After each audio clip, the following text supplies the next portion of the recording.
Me encanta la energía que traen para recibir a nuestra próxima invitada. Ella es nada más y nada menos que Brigitte Baptiste, bióloga colombiana y actual rectora de la Universidad EAN, quien estará a cargo de esta conferencia, Tecnotopías, el cuerpo, territorio como tecnología. Las manos que nos dan placer son las mismas que han construido el mundo que habitamos y nos habita. Hemos transformado al mundo y a nosotras mismas en ese proceso. Se espera que en esta conferencia se puedan explorar los espacios que vamos abriendo en los cuerpos, territorios que habitamos y nos habitan. Una relación en perpetuo dinamismo, evolucionante. Y sin más preámbulos, les pido un fuertísimo aplauso para recibir en nuestro escenario a Brigitte Baptiste. Por favor, bienvenida. Muchas gracias. Muchas gracias. El escenario es todo tuyo. Bueno, muy buenas tardes y casi buenas noches a todos, todas, todos. Qué gusto estar con ustedes y muchas gracias además por sacrificar o invertir una tarde de domingo en venir a escucharme. Espero que sea grato, que podamos conversar un poquito también al final de la presentación, que es una presentación que nunca he hecho y que la trabajé con mucha ilusión porque raras veces te dan la oportunidad como científica, como ecóloga, como académica de participar en un espacio tan creativo, innovador y por supuesto retador.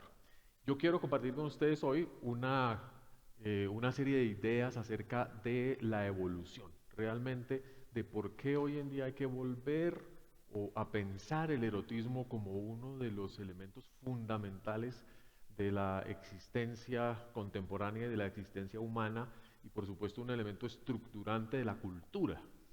Y eso es muy importante porque en biología paulatinamente nos hemos ido despojando de todos estos elementos que están asociados con la pasión, que están asociados con las emociones, que están asociados con el amor, la sensibilidad, y resulta que estos elementos son los que han constituido el mundo desde que existe el mundo. Es el deseo, es la sexualidad, la invención del sexo el que ha permitido que hoy en día estemos aquí haciendo lo que estamos haciendo. Al principio fuimos creadas de barro. Dirían muchas leyendas, muchas interpretaciones míticas del origen de la humanidad. Algo que podemos compartir perfectamente entre ciencia, religión o muchas visiones estéticas del quehacer contemporáneo, porque pues finalmente estamos hechos de materia. Todas y todos tenemos un vínculo muy concreto con los minerales, con el agua, con el carbono, y eso pues siempre vale la pena señalarlo. Lo que pasa es que ese vínculo y esa aparición, esa génesis que proviene del barro no es trivial, es una génesis extremadamente compleja, porque no somos barro, somos cosas realmente mucho más interesantes, por lo menos para nosotros y nosotras mismas, que el puro barro. Nosotros nacimos en el barro, nos convertimos en parte de la vida y cumplimos una serie de roles y de relaciones que construimos con las demás especies, algo que también está inscrito en la mayoría de las historias y de los mitos de la humanidad, sean amazónicos, sean sumerios, sean asiáticos, en los cuales en algún punto reconocen que tenemos algún nivel de animalidad. Y eso es tremendamente importante en nuestra representación de nosotros mismos, porque somos animales. Podemos ser animales divinizados, podemos ser animales culturizados, podemos ser animales racionales, pongan el adjetivo que quieran, pero de todas maneras tenemos presente algo muy profundo en nuestra conciencia, que es la animalidad. Y finalmente, por supuesto, el poder civilizatorio, de ese barro a esa biodiversidad, a esa maravilla que es la civilización. Y no se rían, estamos hablando en serio, la maravilla de la civilización que nos permite estar aquí, conectadas con las redes sociales. Espero que con millones de personas que nos están escuchando en el mundo en este mismo momento, o bueno, centenares está muy bien, es suficiente, pero el poder civilizatorio que es el aspecto más intrigante de la evolución. ¿Cómo es que después de toda esa trayectoria de 4.500 millones de años de existencia en la Tierra, hoy en día estamos aquí hablando del papel del erotismo en la evolución? Como bióloga, pues tengo que empezar con ejemplos, con casos acerca de por qué es interesante vincular nuestro deseo con el proceso ecológico que ha llevado a la complejidad actual de la vida sobre el planeta. Esta es una orquídea que tal vez conozcan, sale mucho en los documentales, es la orquídea Clipedium, y es una orquídea que es muy seductora, es una orquídea que produce el olor de la hembra de una abeja, de manera que la abeja cuando vuela cree que ahí hay una pareja, se posa en la orquídea además posee en su pétalo inferior una superficie resbalosa, entonces la abeja es engañada, cree que va a copular, se resbala y cae adentro de un pozo de aceite, de lubricante, y pasa un ratico tratando de saber qué le está pasando, y trata de volverse y no puede, entonces tiene que pasar por un túnel muy estrechito, entra por el túnel, y en ese punto la orquídea le pega el polen, y la abeja o el abejo sale por el otro lado, un poco ebrio, y sale volando, creyendo que ha copulado y llevando el polen en la espalda hasta la siguiente flor. Esta es una relación obviamente inmoral, porque estamos hablando de un animal con una planta, es una cosa que no se les recomienda a los niños, este tipo de cosas, pero pues pasa y pasa de una flor a otra flor, es una promiscuidad tremenda. Pero hay cosas peores. Estas mosquitas chiquiticas que están acá, les llaman moscas sucias. Entre ellas dicen, zúmbame sucio, ay sí, qué rico. Porque son parásitas o ladronas, son parásitas de la actividad de cacería de terceros. Es decir, son moscas que cuando una araña caza un grillo, por ejemplo, huelen el miedo del grillo. Las hormonas que libera el grillo cuando está tratando de liberarse, y llega la mosquita, se le para el grillo, y mientras la araña termina de envolverlo, esta mosquita lo chupa y se alimenta con un sistema bucal que todavía no está bien descrito, y como que le hace un huequito chiquito y aprovecha y chupa y se va. Es decir, es una mosca ladrona, le roba a los depredadores en un momento particular de su actividad. Aquí hay una foto. Si ven, es una araña que tiene una araña de colores, blanca, sobre todo, que capturó una abeja, y en la abeja llegaron las mosquitas. Pero peor aún, esas mosquitas en esa actividad polinizan la planta, y la planta depende de que las mosquitas recojan su polen y queden en contacto para ser polinizadas, porque ni la araña ni la presa de la araña ayudan a polinizar porque se quedan ahí. En cambio, la mosquita sí se va para otro lado. Entonces es una sociedad bastante perversa lo que estamos viendo acá. Son 4 especies involucradas en un acto reproductivo. Chévere. Sí. Pero, no, como dicen, no, por ahora no lo recomendamos, vamos a seguir con la... Más tardecito de golpe aparece algún elemento asociado con lo que llamaríamos la construcción de las identidades ecológicas. Fíjense ustedes que en la sociedad realmente existen todos esos comportamientos. Y en nuestra interacción con los seres, con otros seres vivos, con los animales no humanos, también existen. Aquí en una playa no le han robado las gaviotas un sándwich, o lo han visto en los videos en Instagram, o un gato debajo de la mesa no manda la manito para coger las cosas, o no te engaña para hacer otras. Las relaciones ecológicas, porque estas son relaciones ecológicas, están llenas de conversaciones complejas, de conversaciones acerca de te quiero comer, quiero copular contigo, quiero arruncharme contigo, quiero pasar un rato, en fin.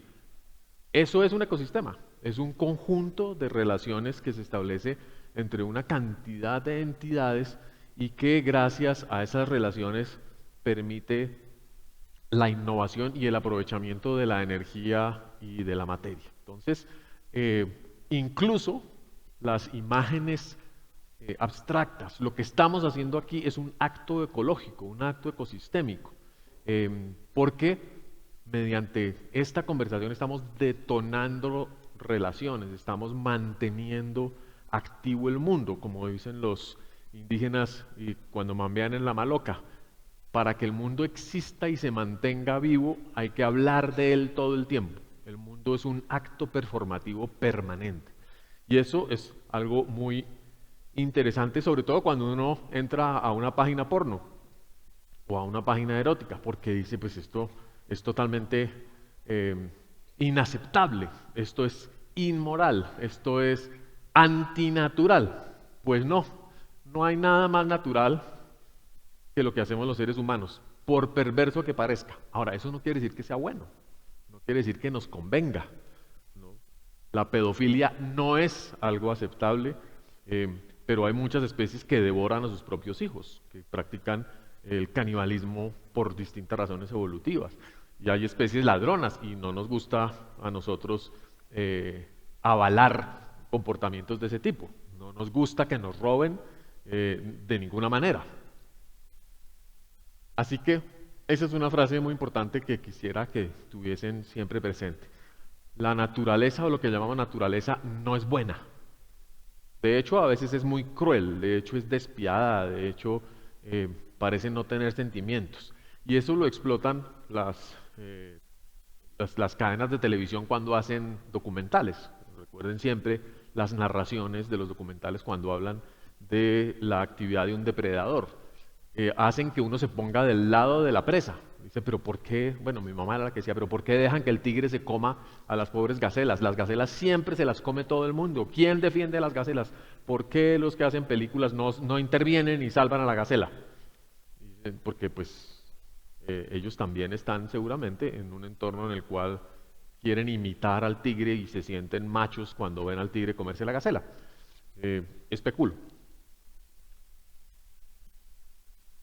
De manera que, si la naturaleza no es buena ni mala, no es un ejemplo moral para nosotros, o eso que llamamos naturaleza, ¿en qué queda nuestro comportamiento? ¿Cómo definimos si algo es bueno o malo? Y a través de la historia, por supuesto, la discusión sobre las leyes naturales, la aquiescencia de lo humano a las leyes naturales ha sido muy grande. Lo natural es reproducirnos entre hombres y mujeres y formar familias y lo que llamamos LGBTIQ, eso no es natural, es malo y hay que dejarlo por fuera del mundo, hay que censurarlo. O todas las prácticas sexuales que no corresponden a lo que alguien dice que debería hacerse para cumplir con ese mandato de tener familia y reproducirse. Pero lo cierto es que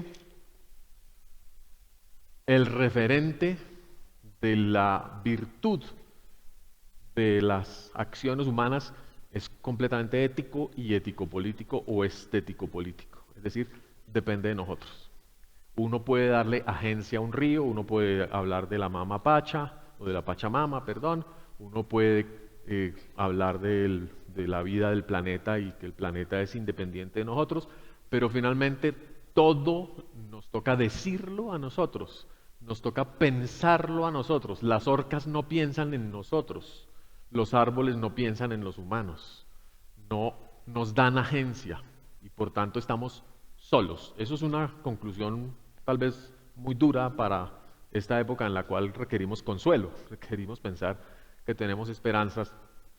Y si estamos solos y la tierra no nos ayuda y los osos de anteojos no nos ayudan y el río Amazonas no nos ayuda y la selva y los hongos no nos ayudan, pues estamos en manos del Congreso de la República. No, mentiras, no. No es una película del terror, estamos aquí para hablar cosas chéveres. Entonces yo quiero hablar de 3 momentos en los cuales el erotismo ha sido interpretado o hace parte de una interpretación del funcionamiento del mundo y del funcionamiento material y simbólico del mundo. Obviamente no solamente en términos de la existencia de nosotros como cuerpos en el mundo. El primer momento es al que hacía referencia con la imagen de las mosquitas sucias. Y es la interpretación científica reduccionista del mundo, en la cual, sobre todo la biología de la que yo hago parte, se toma la atribución de describir, interpretar y hablar de las leyes de la vida. Y qué es lo que, digamos, regula el comportamiento de los seres vivos y sobre todo de cómo funciona el cambio en los ecosistemas, de cómo funciona la evolución biológica. Y ustedes habrán oído hablar de Darwin, la selección natural y todos esos elementos teóricos que también han sido comprobados en laboratorio acerca del funcionamiento genético de la recombinación sexual. En segundo lugar, habría una perspectiva biocultural que dice no, la evolución no es solamente una evolución biológica. Del comportamiento animal, sobre todo al comportamiento de los humanos, hay una ruptura importantísima que se produce hace unos 3 millones de años, hace muy poquito, en el cual los humanos adquirimos conciencia o desarrollamos una mayor conciencia que el resto de los seres vivos hasta donde tenemos noticia. Pero pues nos toca conformarnos con eso. Tanto así que tenemos lenguajes, que tenemos teorías, que tenemos capacidad de introspección, que podemos debatir sobre la realidad. No se ha visto que ninguna otra especie tenga controversias acerca de sus estrategias adaptativas. Si le funcionan las estrategias adaptativas, la especie persiste. Si no le funcionan, se extingue. Y no hay nadie vota a favor o en contra de si la estrategia adaptativa es la conveniente para seguir adelante. A los seres humanos nos toca conversar sobre la forma en que vamos a adaptarnos a la crisis climática. Nos toca conversar para definir en qué forma vamos a alimentarnos en los próximos 100 años, porque ya sabemos además que si no tomamos decisiones importantes, nos vamos a quedar sin comida. Es decir, los seres humanos podemos ver hacia adelante, podemos simular el futuro. Y eso es lo que se analiza en la perspectiva biocultural de la evolución. Cómo nosotros podemos adaptarnos, podemos diseñar el futuro, tanto como personas, como cuerpos, como territorios, como instituciones, como empresas, como comunidades. En fin, tenemos esa posibilidad. Y en cada uno de estos casos he puesto algunos de los autores más importantes. Y finalmente hay una tercera reflexión, una tercera línea de reflexión, que es, pero bueno, si la biología sola no nos permite entender el mundo, la cultura debería ser suficiente, porque es lo que hacemos todo el tiempo.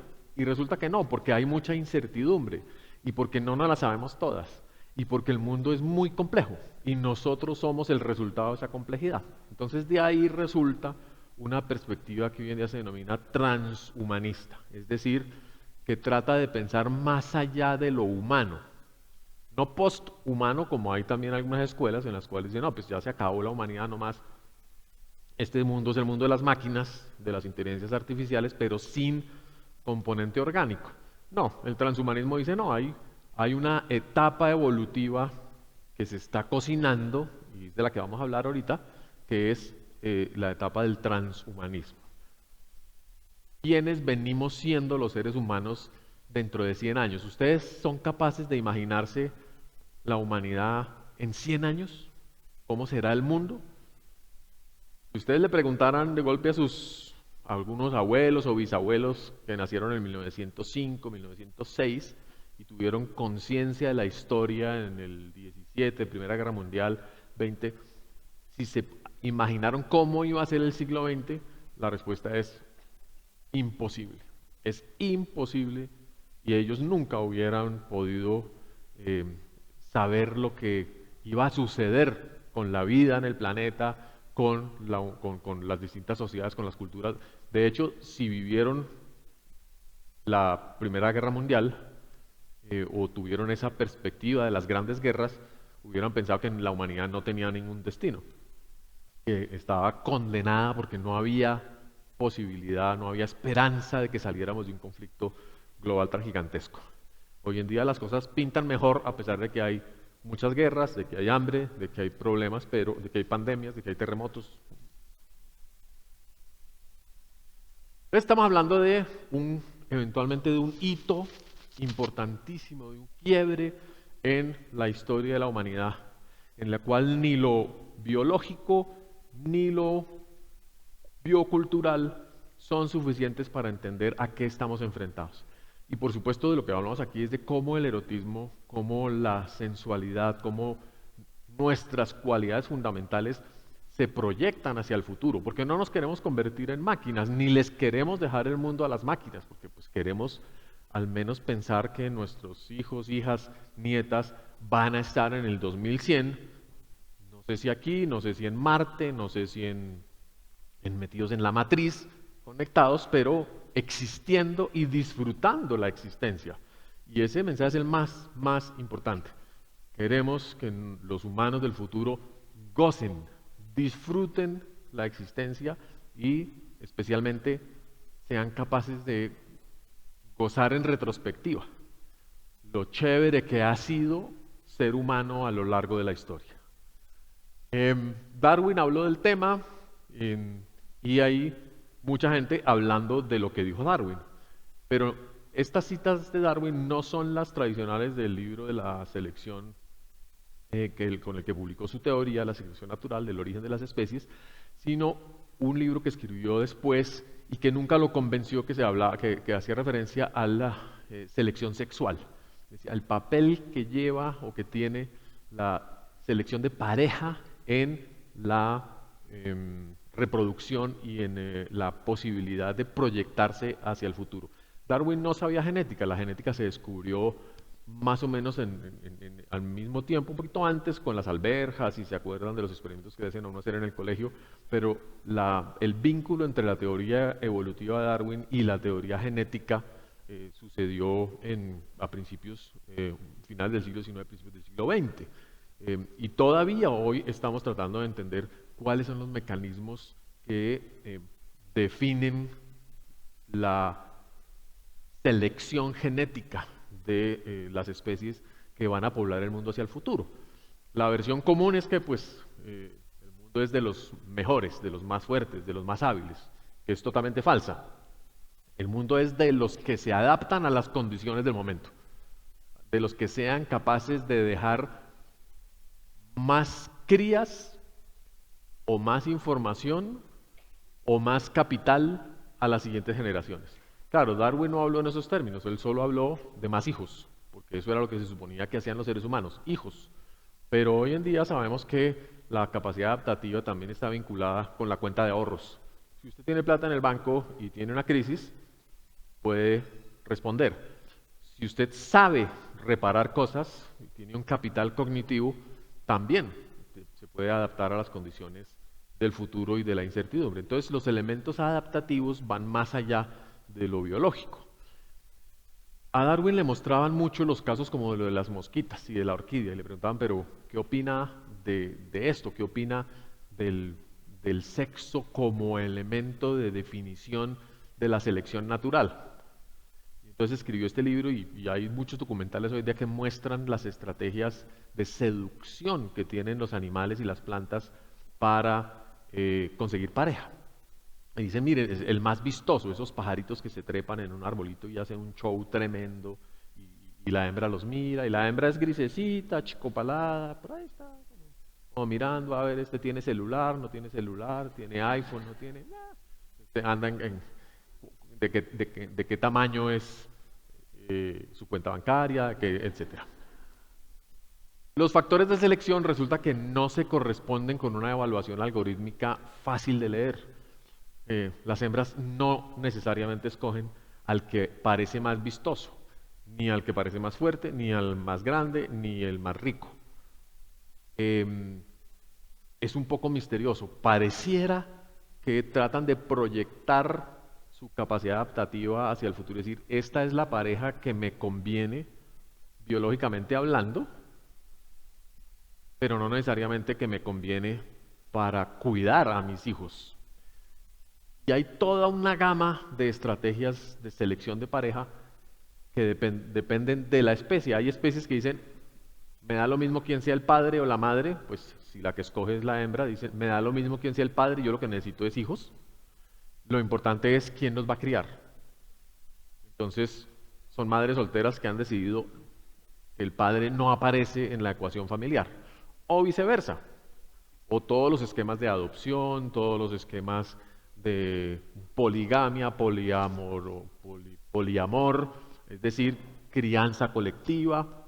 Eso lo escribió Joan Rovgarden y dijo en un libro muy famoso que se llama La evolución del arco iris hace pocos años, que en la naturaleza no hay un modelo de selección sexual único y que todas las prácticas y todas las formas de seducción, de erotismo, de emparejamiento, de entriplamiento existen y mostró cientos de ejemplos. Hoy en día es una tarea importantísima en la ecología, la revisión de todos esos elementos asociados con la expresión del género, la expresión y las prácticas sexuales y las prácticas de la crianza, porque nos hemos dado cuenta de que veíamos con unos lentes tremendamente sesgados y llenos de prejuicios cuál era las ventajas de los comportamientos sexuales en lo que llamamos naturaleza. El modelo actual de la evolución lo pueden leer si quieren entretenerse un ratico sobre proteínas y enzimas y la lógica de los plegamientos y la innovación en lo biológico. En este artículo, en honor a un gran biólogo que fue de los que primero teorizó sobre cómo las proteínas crean nuevas proteínas. Las proteínas es lo que hay detrás de la carnita, los huesitos, del pelo, de las uñas, de la sangre, de todos los fluidos. Todo está constituido por proteínas que son el código que definen cómo fabricar eso. Cómo fabricar espermatozoides, cómo fabricar óvulos, ahí está guardadito en las proteínas. Y las proteínas, dice este señor, después de mucho estudio, son estos monitos como churumbeles, tienen comportamientos promiscuos. Es decir, las proteínas que son tiritas de moléculas de ADN tienden a plegarse, a enrollarse y a enredarse. Y en eso establecen relaciones inesperadas, como cuando uno va a una fiesta, se toma 2 rones y se encuentra con una persona que no conocía y acaba con esa persona en la cama y después se casa con ella y después tiene hijos con ella y sigue casada con ella después de 25 años. Me pasó a mí, es mi familia. El azar juega un papel importantísimo en los emparejamientos y produce cosas chéveres, como me pasó a mí, pero a muchas personas, y yo creo que en general las borracheras no se traducen en familias relativamente estables o en buenas parejas, pero todo pasa, todo puede pasar. Las proteínas son promiscuas y gracias a ese comportamiento de conexiones inesperadas es que existe la evolución. Entonces, hay una base biológica para hablar de lo inesperado, del erotismo entre proteínas, si se quisiera. Por supuesto, las proteínas no son fáciles de visibilizar, no se pueden ver fácilmente. Lo que vemos son los cuerpos y la interpretación de la evolución entre los seres humanos pues es tremendamente controversial. La gente dice, no, le fue mal pues porque era tonto, le fue mal porque no previó lo que se le venía.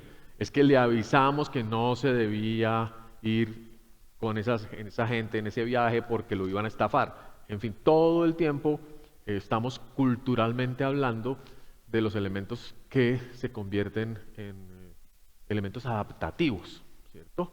Y por eso existe traigo aquí esta cadena de memes que es muy simpática, viene circulando desde 2017, el primero fue el que está arriba, en DeviantArt, un usuario que no sabemos quién es, Sort, publicó este meme para hablar de la desbombificación de las rubias tontas, y decir, no, mire, es que a las mujeres tontas hay que educarlas, y entonces hay que tirarles un libro por ahí por si de golpe se lo encuentran y se vuelven astutas. Entonces, esto generó una pelotera en Twitter, de las primeras grandes peloteras de Twitter, de gente muy ofendida de lado y lado. De las personas que decían que sí, que la educación era el mecanismo más importante para que todo el mundo saliera adelante, me parece sensato, como de las personas que decían que el meme estaba lleno de estereotipos y que estaba asociando niveles de alfabetismo, niveles de intelectualidad con la expresión de los cuerpos. Y entonces surgieron una cantidad de reacciones, y ustedes los pueden visitar en internet, hay de todo tipo, de cadenas evolutivas bioculturales asociadas con el meme original de la desbombificación. Todo eso producido por una especie que nació hace 3 millones de años, apareció por primera vez hace 3 millones de años, la vida en el planeta tiene 3.500 millones, o sea, realmente en el último segundo del planeta, y que tardó casi 2,5 millones con el cerebro que tenemos nosotros, con el cuerpo que tenemos nosotros, más o menos, en hablar, en construir herramientas y en migrar y poblar el planeta entero. Se tardó 2,5 millones pensando quién soy yo, qué hago aquí, qué tengo que comer, qué es bueno, y copulando, por supuesto, copulando todo el tiempo. Y ya había comunidad LGBT, bueno, no comunidad no, pero allá había de todo, porque como hemos visto en las comunidades de primates, somos primates, la sexualidad es un elemento fundamental de la cohesión social. Es importante para reproducirse, por supuesto, pero lo que hemos descubierto, y cada vez más, es que la sexualidad es un elemento de cohesión social, un elemento de comunicación. Es como llaman en inglés de bonding, de hacer manada, de hacer grupo. Los seres humanos, lo que pasa es que seguramente con la codificación de nuestro erotismo hemos restringido profundamente el significado de la cohesión que proviene de el erotismo y la sexualidad. Hemos llenado de reglas el mundo. ¿Y por qué? Pues porque nos tocó dispersarnos por el mundo. Y el mundo que colonizamos no se parece necesariamente al mundo donde nos originamos en África. Llegamos hasta Escandinavia, al Polo Norte, llegamos hasta la Patagonia, en el Polo Sur, con una diferencia de 200.000 años. Y en cada sitio tocó aprender de nuevo a vivir, tocó encontrarse y conversar con los animales locales, encontrar las plantas buenas para comer, la medicina, mientras la manada seguía junta, copulaba, criaba y se quería, básicamente se quería. En ese contexto también se construyeron los géneros, se construyó la idea de a quiénes les toca parir. Pues sí, definitivamente, biológicamente hablando, a las personas que tienen útero, que tienen ovarios y que tienen la capacidad de gestar. Y a eso la llamaron mujer, o la llamaron mujer A, B, C, dependiendo de si había diferencias importantes en esos atributos. Y a lo otro lo llamaron hombre, porque no podía gestar. Pero en algunas sociedades aparecieron 4, 5, 6 géneros, porque la gestación tal vez no era solo lo más importante, sino el cuidado también era muy importante. Entonces siempre aparece el tío gay que ayuda a cuidar los sobrinos. Importantísimo, la acción colectiva mediante la cual el género resulta irrelevante, el género biológico o la sexualidad, la designación de sexo, se vuelve irrelevante porque lo importante es que el colectivo prospere, que la manada pueda seguir adelante. Y una manada necesita tíos gay y necesita tías lesbianas y necesita gente capaz de entender la complejidad de los sentimientos y las emociones de los humanos que están aprendiendo del mundo y que además están viendo que el mundo está lleno de arañas que cazan abejas que son succionadas por moscas que se le cuelan a las abejas cuando no toca y que polinizan las matas. Entonces comenzamos a observar todo eso y decimos, aquí este mundo es más complejo de lo que creemos. Luego, sobre todo los sistemas educativos decidieron que había que simplificar todo porque había que educar a la gente y educarla bien y educarla con 3 o 4 cosas. Aparecieron los 10 mandamientos, bueno, en fin. Aparece la noción de diversidad queer hoy en día para referirnos a esas visiones chuecas, anómalas, que no lo son, pero que estadísticamente hablando siempre parecían raras en el conjunto de la comunidad. Y además aparecen con mucha fuerza diciendo, tienen un papel preponderante en la adaptación, en la cohesión social, en la creatividad. ¿Y de dónde sale ese papel? De su fuerza erótica, de su capacidad de físicamente amar de otra manera, sin esperar la reproducción biológica, sin necesidad de apegarse a la expectativa de la continuidad de la sangre y de los caracteres personales.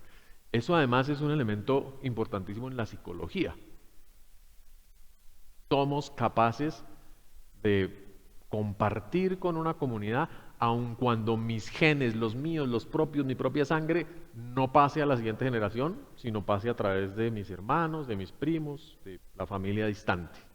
Es un gesto altruista gigantesco, gigantesco, el de decir, yo hago parte de una comunidad y mis afectos y mis preferencias sexuales son legítimas porque además aporto al mantenimiento de lo que llamamos el pool genético, la piscina genética y el bienestar colectivo.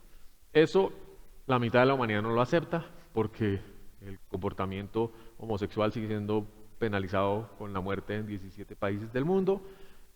Solamente 20 países del mundo aceptan la transexualidad o el transgenerismo por declaración de voluntad, es decir, la adopción o el reconocimiento de un género que no es socialmente el que inicialmente se dio por atribuido, y eso hace que todavía hoy en día tengamos que estar peleando todo el tiempo por los derechos de las personas diversas, pero todas las personas somos distintas.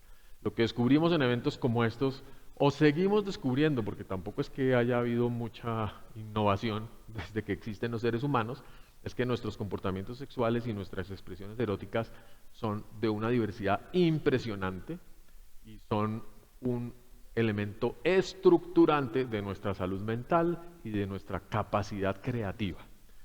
No me voy a detener en las discusiones ecofeministas, en la multiplicidad de controversias que hay respecto a la naturalidad o no de los comportamientos diversos de los seres humanos, porque quiero saltar a la siguiente etapa. Pero concluyo esta sección hablando de que, en ese sentido, si consideramos que la naturaleza rige de alguna manera los destinos de lo humano por fuera de lo humano, es decir, si la tierra tiene agencia, si la tierra nos protege, si la tierra nos da de comer, si la tierra nos cuida, es una visión que no tiene sustento en nada más que en nuestras propias emociones y nuestra soledad. Qué chévere que la tierra nos cuidara, pero eso no pasa. Y soy muy radical en ese sentido, y hoy en día que hablamos, como les decía, de todos estos temas de la sensibilidad de los animales, las plantas y el planeta, pues es chévere, pero somos nosotros quienes estamos tratando de darle voces a los demás seres para no sentirnos tan solos. Lo podemos conversar al final. Si la tierra no es madre, es otra cosa. El ecofeminismo de todas maneras sí plantea una pregunta de fondo sobre la construcción de lo femenino en las distintas culturas y cómo esa construcción plantea una lectura distinta de los demás seres vivos, bien sea a partir de la experiencia de la maternidad, bien sea a partir de la experiencia de la exclusión y la vulnerabilidad. Entonces, sí hay una razón importante en esta época para hablar de ecofeminismo, porque las mujeres, en cualquier condición de definición que se haya hecho, han estado excluidas de gran parte de las decisiones y sobre todo de las decisiones sobre su propio cuerpo. Hoy en día tenemos aborto casi que ilimitado en Colombia, pero no es el común denominador en el mundo. Y es fundamental porque es un ejercicio de soberanía sobre el cuerpo indispensable para poder construir relaciones responsables con nuestros colegas, nuestros amigos, nuestros amantes, con el planeta entero. Corolario del mapa del poblamiento del mundo, existen muchos erotismos, muchas formas de entender el cuerpo y de entender los emparejamientos, de entender la actividad sexual, lo conveniente, lo inconveniente, y por eso hay tabús, por eso hay historias, por eso existe Rapunzel, también por eso existe la Madre Monte o la anaconda que cuida a los morichales, como una mujer serpiente, que curiosamente se replica en muchas tradiciones culturales. Y hoy en día también una reinterpretación de esos erotismos, de esa sensibilidad y de esa sensualidad de todos los pueblos del mundo, que tienen, pues por supuesto, palabras distintas, reglas distintas, posibilidades distintas de expresar su amor, su afecto, su deseo.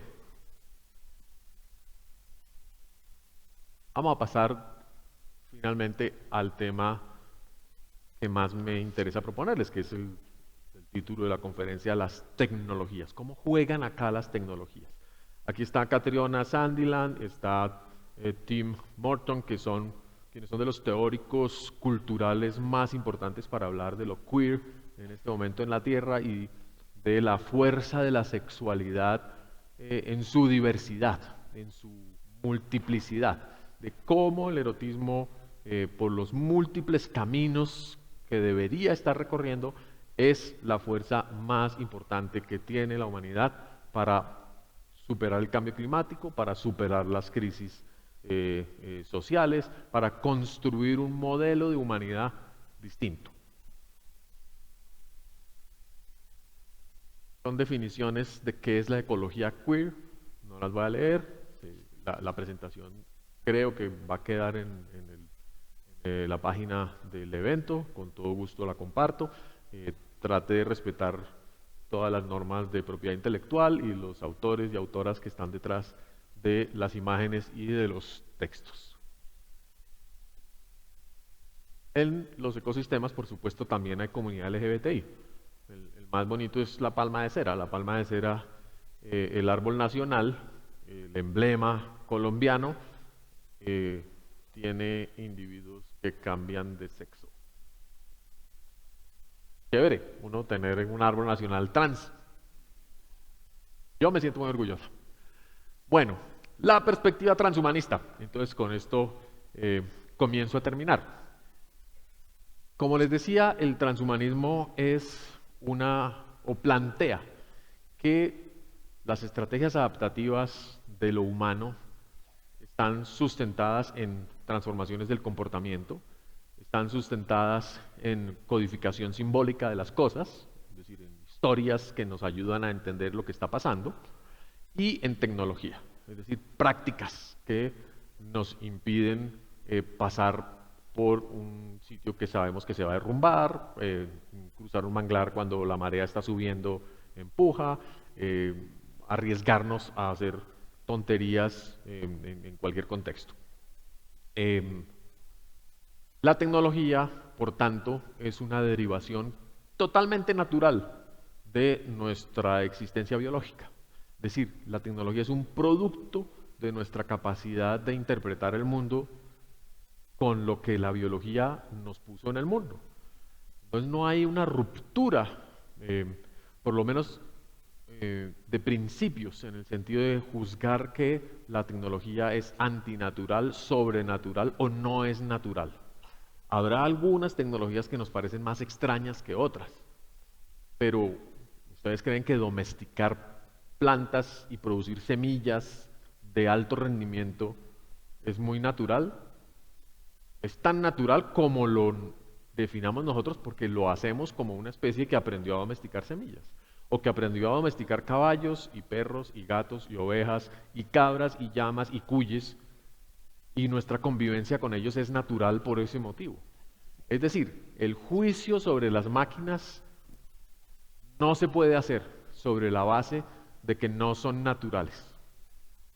Por eso cada vez que ustedes digan, me gusta ir a la naturaleza cuando van a un Chingaza o cuando van a un parque o cuando van al verde, es un poco paradójica, porque ustedes están aquí en la naturaleza. Esto es lo que ustedes han construido durante 14.000 años, por lo menos aquí en Colombia, con su ingenio, con sus capacidades. Hoy en día la expectativa de vida de los colombianos es de 72, 74 años, no sé, cuando hace 200 años era de 30, cuando el 80% de los niños nacidos vivos fallecía antes de los 8 años, cuando las mujeres morían 50, 60% de parto, porque el pasado no es idílico, el pasado social es terrible, tremendo, porque hubo guerras antes de los españoles y los españoles trajeron más guerras y siguió habiendo guerras después y hoy todavía hay guerras. Así somos los humanos. Parte de la tragedia que implica ser humanos, pero también fuimos capaces de contrarrestar la pandemia, fuimos capaces de tener vacunas. Y yo digo, los 3 inventos más grandes de la humanidad son la anestesia, los antibióticos y las lentejuelas. Sin eso... El mundo cyborg, pues es todo el mundo de lo inorgánico que viene a apoyar nuestras capacidades adaptativas y nuestros procesos de elección de presente y de futuro. Porque eso es lo interesante. Invocamos, convocamos al silicio, convocamos al cobre, al oro, convocamos al carbón a ayudarnos a sobrevivir. Después aprendimos que si quemamos mucho carbón y quemamos mucho petróleo, nos tiramos a la atmósfera. Y lo aprendimos cuando la atmósfera ya se la había dañado. Entonces ahora nos toca ajustar nuevamente nuestro aparato adaptativo y apagar el carbón, apagar el petróleo, sin causar un traumatismo letal, y mirar a ver qué es lo que vamos a hacer. Entonces ya sabemos que vamos a construir molinos de viento, eólicas, que vamos a construir plantas solares. Y entonces para las plantas solares ya no necesitamos... tanto carbón ni tanto petróleo, pero sí necesitamos cobre. Entonces tenemos que ir a buscar cobre y también tenemos que abrir huecos y sacar cobre para poder tener paneles y tener eólicas. Entonces, igual la naturaleza nos sigue planteando un reto adaptativo continuo. Nosotros como naturaleza, ¿cómo vamos a hacer para sobrevivir a la crisis climática? ¿Cómo vamos a hacer para sobrevivir a la crisis de alimentos que eventualmente viene, o a las futuras pandemias, o a las futuras guerras, o incluso al meteorito que de golpe vuelve y cae? Hay una serie de lecturas sobre cómo la inclusión de lo inorgánico en nuestras vidas amplía el espectro de lo erótico. A eso vinimos, a darle relevancia a ese componente.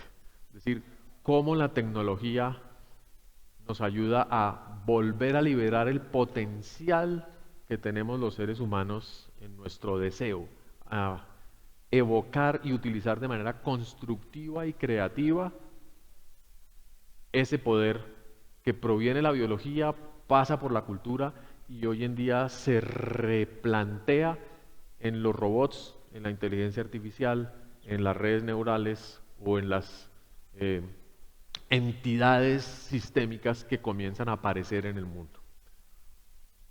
¿Por qué?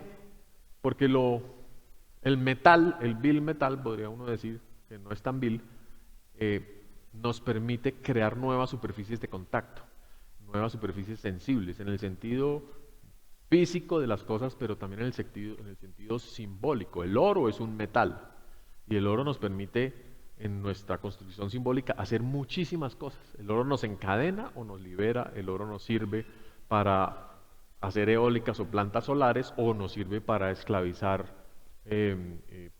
comunidades y aprovecharnos de ellas. Entonces, ahí hay un espacio, digamos, de contacto novedoso, así como en las proteínas, y a eso es que quiero que ustedes traten de llegar en la imaginación, a pensar que todo lo que hacemos nosotros acaba conectándose promiscuamente y uno acaba, y perdón lo gráfico del ejemplo, cogiendo una botella de vidrio y diciendo, qué chévere la botella, ¿por dónde me la meto? Un acto erótico que no se debe hacer, sobre todo si la botella está destapada porque es peligroso, y si es de vidrio, peor. Para eso nos inventamos los juguetes sexuales.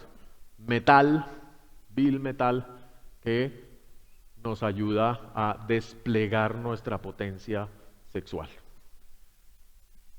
Identidades que cambian, porque yo con el sílice y a través de los computadores, a través de las inteligencias artificiales, soy capaz de replantear quién soy yo, de repreguntarme cuál es mi posición en la Tierra, mi relación ecológica con los demás, con los animales.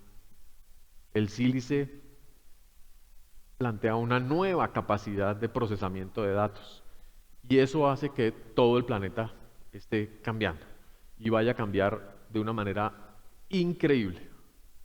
Y finalmente, pues si eso va a cambiar tanto, y, biológicamente hablando ya no necesitamos reproducirnos porque ya somos suficientes, solo unos poquitos se tienen que reproducir, ¿qué hacemos con el género?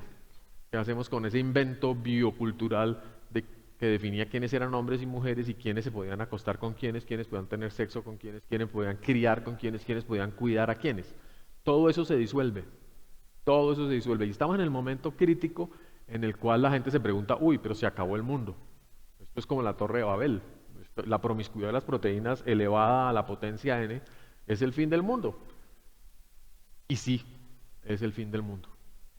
Es el fin de un mundo, de una etapa de la historia que va a dar lugar a una humanidad completamente distinta. El reto es diseñar la humanidad del futuro.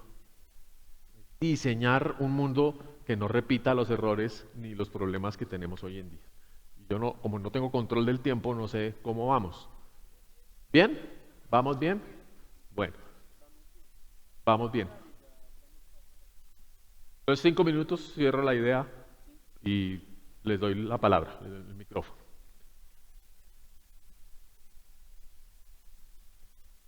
El solo hecho de que los humanos estemos viviendo en ciudades es totalmente inusual. Ninguna especie construye ciudades, a pesar de que las termitas hacen termiteros, que los pájaros que hacen nidos colgantes construyen comunidades. Hay muchos animales que viven en sociedad, eso es cierto. Pero los humanos construimos ciudades de elementos procesados. Derretimos arena para hacer vidrio, construimos con aluminio, tenemos cables, plástico, cosas terribles, pero también cosas maravillosas. De no ser por el plástico, no habría unidades de cuidados intensivos. Nos hubiéramos infectado todos todo el tiempo de todo. Entonces, hay muchas innovaciones que definen límites en el contacto o definen posibilidades de contacto. Y por eso es que hoy en día hay robots sexuales, que les cambian la cabeza y actúan como identidades múltiples. A mí me gustaría por las mañanas decir yo qué cabeza voy a usar hoy. Hay días en que uno definitivamente no tiene cabeza, entonces vamos a buscar alguna. Con las inteligencias gráficas generadoras uno se puede dar el gusto de simular, pero simular es muy importante porque simular va a tener un efecto paulatino en la expansión de la percepción tanto propia como de los demás y del ámbito de posibilidades que se está planteando para establecer relaciones que van a ser ecológicas y van a ser ecoeróticas. En el sentido, a mí me gusta los jueves cuando estás rubia, a mí me gustas los lunes en la mañana cuando estás morena, a mí me gusta los jueves por la tarde cuando estás indígena. La polisemia de las identidades queda a disposición como en las proteínas,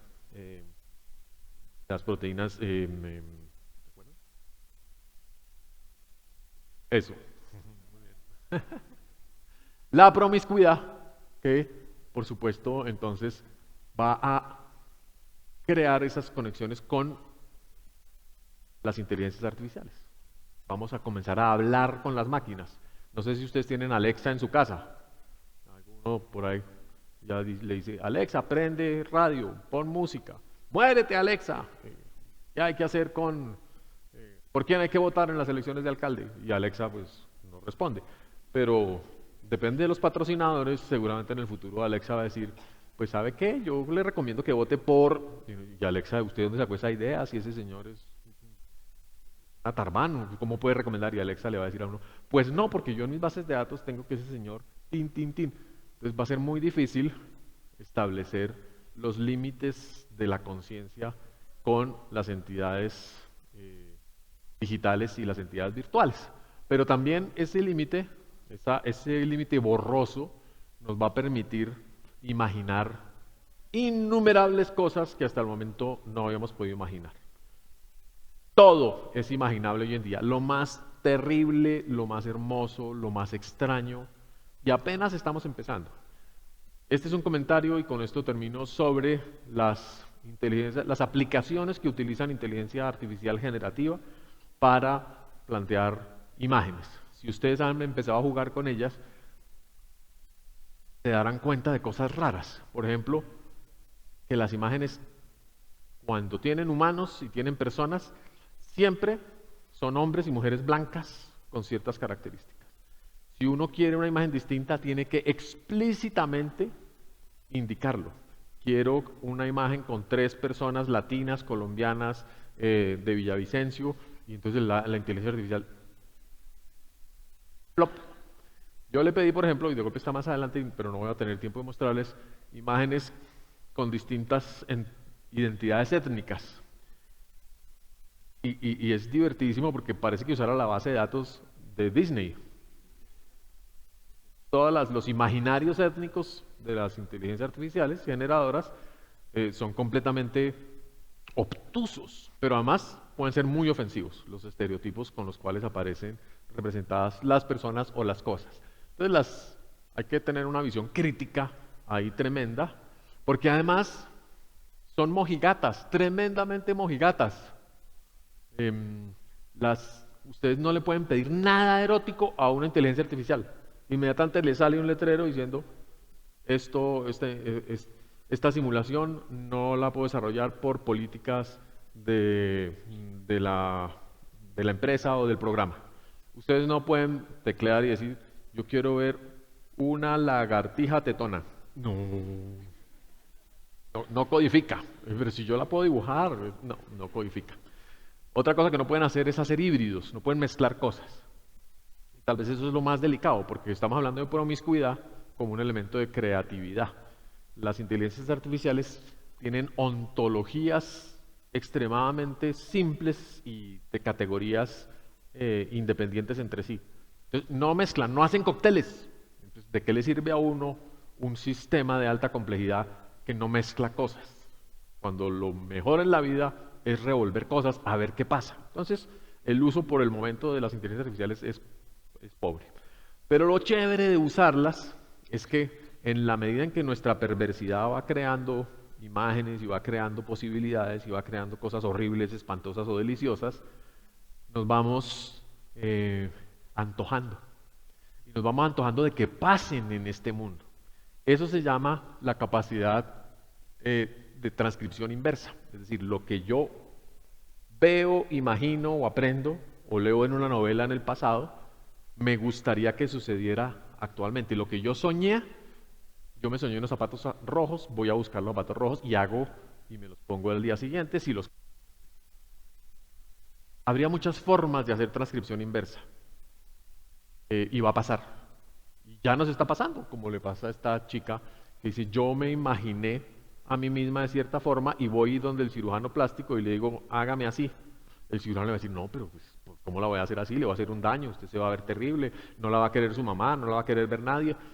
Pero yo soy autónoma, mi cuerpo es mi territorio. Y busquen en Instagram, está lleno de territorios extraños. Cada vez más, cuando tengamos implantes cerebrales profundos, cuerpos cambiarán aún más y resignificaremos todos los arquetipos con los que construimos nuestra humanidad, nuestra sociedad, nuestra familia. Cuestionaremos todos los modelos de existencia y sí, aparecerá un nuevo conservadurismo diciendo esto es el fin del mundo y preferimos quedarnos en el siglo XX-XXI, y habrá otros que dirán pues la verdad ese siglo era bastante aburrido, me voy para el 22 y para el 23. Esperemos que eso se haga de manera pacífica. Eso se llama especiación en biología, en cultura puede ser ruptura cultural, otro tipo de cosas. Revolución o nueva creación. Vishnu destruye mundos, crea mundos, y podemos imaginar muchas cosas. Podemos cuestionar los mitos, de los arquetipos a los estereotipos, y por supuesto hay instrumentos que ya van a ser cada vez menos aterradores, como las UCI, para poder trascender en el tiempo y viajar a otros planetas. La UCI es el origen del viaje interestelar. Entonces, para poder uno estar dormida 200 años, pues uno tiene que perder la conciencia y asociarse con una máquina que mantiene el orgánico. Este es el cyborg real, la unión de la UCI con el paciente, que ojalá no sea crítico, con el cual eventualmente vamos a llegar a las lunas de Júpiter primero. Muchas cosas que quedan para conversar sobre los metaversos, nuestra identidad en el metaverso, quiénes venimos siendo, qué clase de conexiones vamos a tener, pero en todos los casos hay referentes. En la biología hay referentes. Entonces, qué chévere también volver a pensar en nuestra biología, volver a pensar en nuestro cuerpo y no renunciar a nuestra fase orgánica por el hecho de que se viene una fase mecánica, una fase virtual, una fase computacional que nunca habíamos esperado, que es una sorpresa, pero que va a estar llena de espacios para la promiscuidad. Y espero que todos sean mayores de 18 años. Muchas gracias.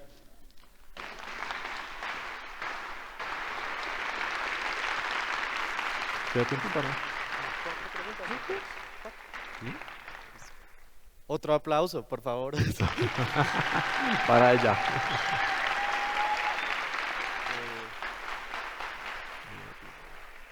Bueno, ahora vamos a entrar a un espacio de preguntas y respuestas. Vamos a asignar 4 preguntas, entonces por favor levanten la mano y los asigno de manera aleatoria.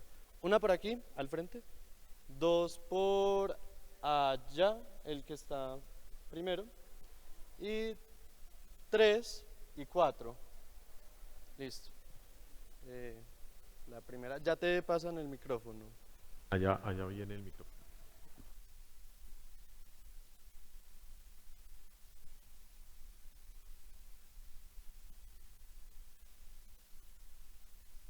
Hola, muy buenas tardes. Primero que todo, muchas gracias. Estoy muy emocionada de estar acá. Tú mencionaste algo que a mí me quedó, digamos, rondando en la cabeza, y es cómo la sexualidad puede ser una herramienta para superar el cambio climático. Voy contestando una por una mientras el micrófono se mueve. Yo creo que uno de los grandes problemas de la humanidad y de la sociedad es la ruptura de los vínculos comunicativos, las dificultades para comunicarnos entre nosotros, debido a la cantidad de códigos que han aparecido para separarnos. Las lenguas que tienen 50.000, 100.000 años de historia, pero también las historias de origen, ¿no? Los arhuacos tienen una historia de origen distinta a la de los Witoto y por supuesto a la de los hebreos o a la de los pueblos tailandeses, de los Thai. Y cada quien se considera a sí mismo distinto, lo cual es muy importante, pero no solo distinto, sino cerrado sobre sí mismo. Y la única manera de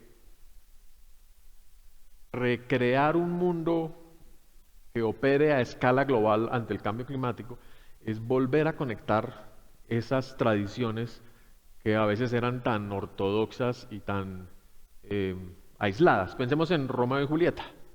los Capuletos y los Montescos como un prototipo de este problema. La paz de Verona había que solucionarla a través de la alianza entre Romeo y Julieta, pero ellos no encontraron la manera de que el mundo fuese cómplice de ese propósito, y la paz de Verona no se logró.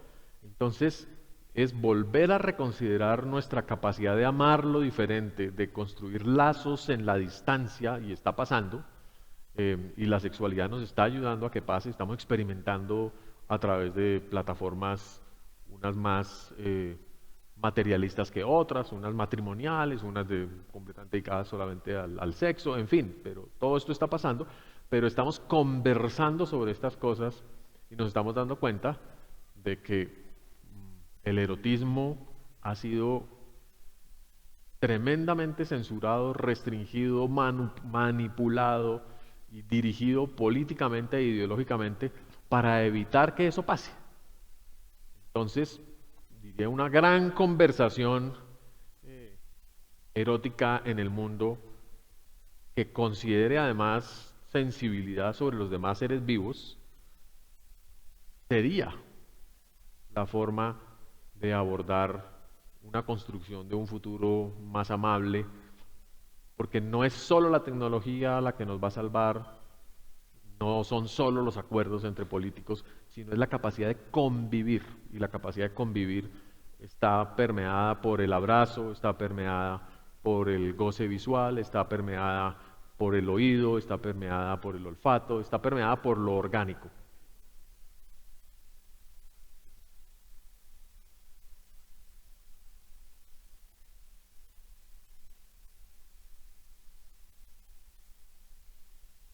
El que tenga el micrófono.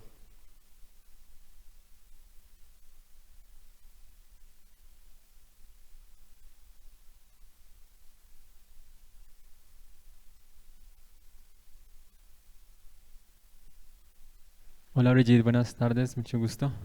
Al igual que tú, yo también disfruto este tránsito de género de manera intermitente. En el caso tuyo ya es una cosa permanente porque hace parte de identidad. Y mi pregunta relaciona a esto. ¿Cómo ves el uso de arquetipos y cosas tecnológicas que de alguna forma modifican la forma en que nos vemos, bien sea razón de nuestra identidad o expresión de género?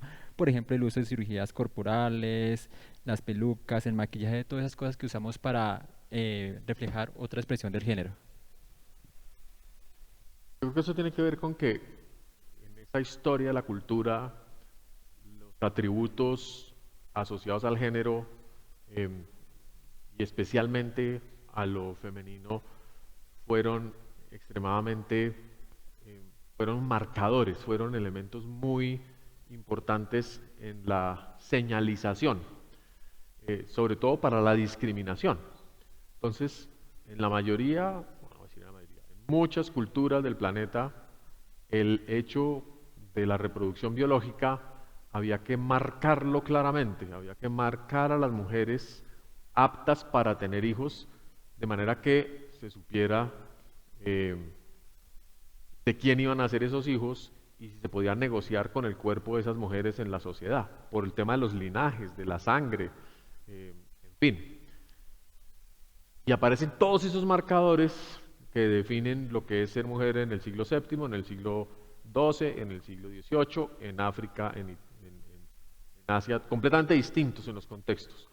Pero a partir del año 60 y a partir de la posibilidad de no hacer parte del circuito reproductivo biológico, los marcadores pierden el propósito, dejan de ser importantes en ese sentido y se convierten por su poder erótico en elementos performativos y estéticos liberadores para toda la humanidad. Entonces, las señales de género quedan libres como elementos creativos, como elementos artísticos, para experimentar el mundo de otra manera. Y por eso las personas trans de este siglo o de estos 20 años seremos únicas y distintas de las personas trans de los próximos 10 años en Italia o en Sudáfrica, y la constitución del género se irá convirtiendo cada vez más en un ejercicio completamente estético y ético, en la cual algunas personas querrán seguir manifestándose como mujeres que quieren reproducirse biológicamente hablando, que quieren gestar y que están dispuestas a hacerlo, pero que esa decisión no implica ninguna sumisión, no implica ninguna condición de vulnerabilidad ni nada por el estilo, sino es una decisión integral de una parte de los miembros de la sociedad, porque quieren hacerlo. Y el resto de la sociedad tiene que ser solidario y acompañar esa decisión en términos biológicos, pero lo más importante, en un momento en que somos 9.000 y vamos a ser 10.000 millones de personas, es el cuidado. Es que todos nos comprometamos con el cuidado de las nuevas generaciones, y creo que está pasando, ayudar a que seamos menos. Ya va a pasar, dentro de los años, en el 2070 la humanidad se va a estabilizar simplemente por demografía, y en el 2100 seremos otra vez 9.000 millones de personas, y en el 2200 seguramente seremos 2.000 millones de personas, inercialmente hablando, sin sorpresas. Así que el género es una categoría maravillosa que nos permite experimentar y jugar con las identidades y experimentar y jugar con el amor.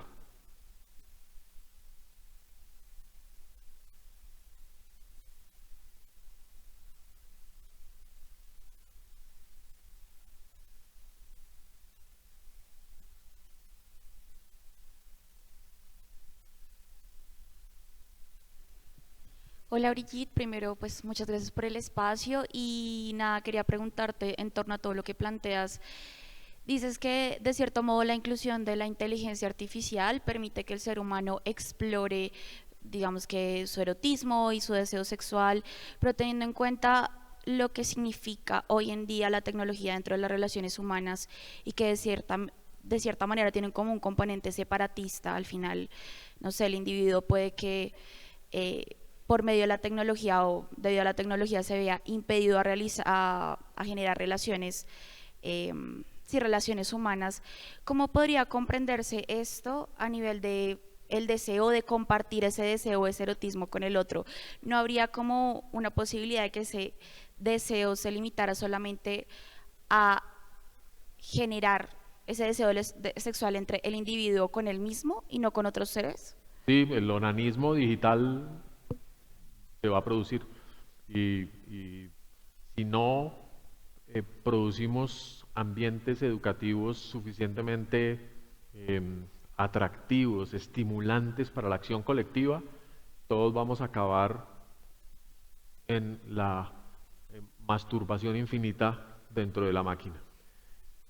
Hay películas que lo exploran, Proyecto Brainstorm, por ejemplo, una película de los años 80 muy llamativa, en la que una persona que es capaz de grabar los pensamientos y experiencias de otros, graba dos personas teniendo una relación sexual y corta el pedazo del orgasmo, los 25-30 segundos del orgasmo, y hace un loop y se conecta, y lo encuentran 14 horas después muerto de sobredosis de orgasmos.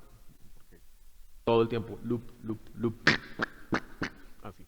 Entonces sí, existe ese riesgo, existe el riesgo del onanismo digital en todas sus dimensiones, y que uno crea que el proveedor de pornografía es realmente el que está en capacidad de satisfacer sus productos, y sobre todo si uno puede diseñar cosas. Pero realmente la mayoría de personas criadas en ambientes estimulantes, criadas en ciertos espacios de colectividad y de compartir, se aburren rápido de eso, o lo ubican en un punto particular de su experiencia, como la meditación, como hacer yoga. Y yo creo y tengo la expectativa de que si estos eventos siguen y si estas conversaciones siguen, vamos a poder poner en su justo lugar y descubrir la potencia de todos estos elementos de innovación digital que vamos a tener a mano.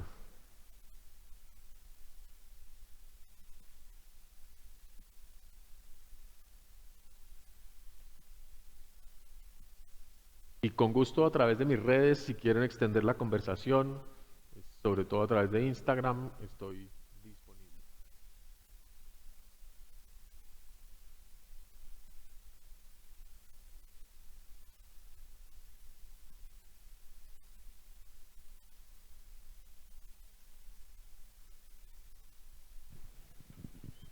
Hola, hola.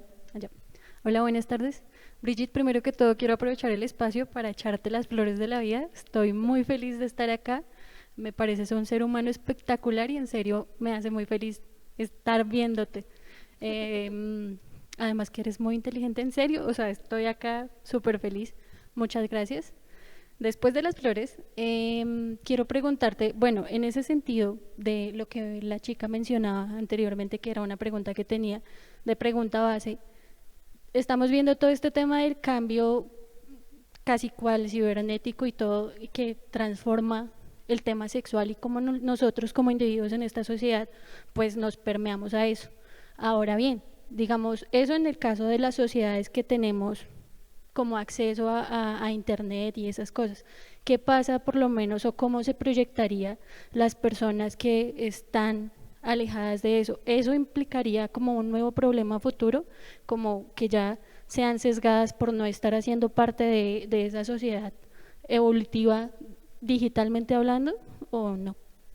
Buenísima pregunta, muy importante, y me encanta, digamos, cerrar así porque claramente la asimetría en los derechos de acceso a estos nuevos medios y a estas nuevas capacidades de plantear lo que significa ser humano y lo que significa la tecnología y lo que significa habitar, deberían ser para estas alturas ya un derecho básico.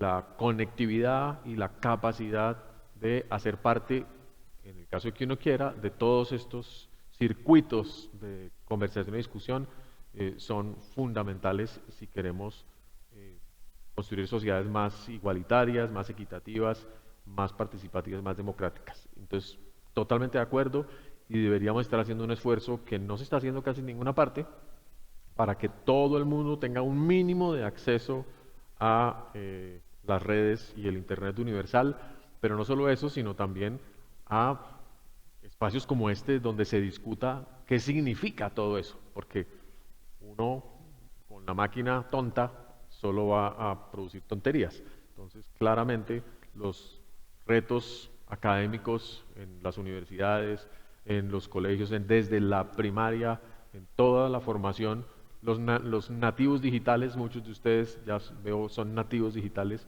cómo afrontan este relacionamiento, este plegamiento, esa promiscuidad que ya tienen con dispositivos por todas partes, porque estoy segura de que están en contacto con cientos de dispositivos sin darse cuenta.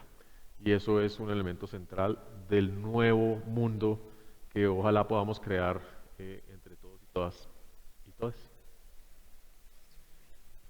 Bueno, muchas gracias, de verdad, muy queridos, muy amables.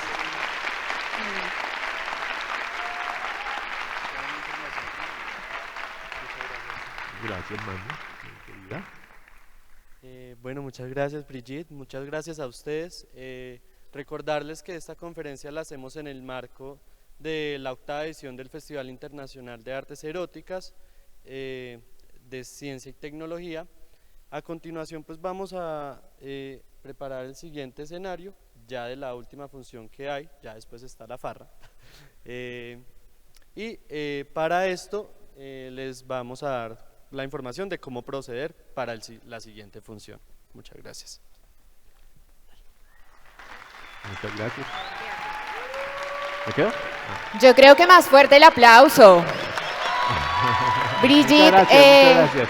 vamos a tomar una foto con el público asistente, Ah. así que por favor adelante. Una foto, claro. Manu, muchas gracias también. Si quieres, te sumas a la foto, por favor. Perdón, les doy la espalda.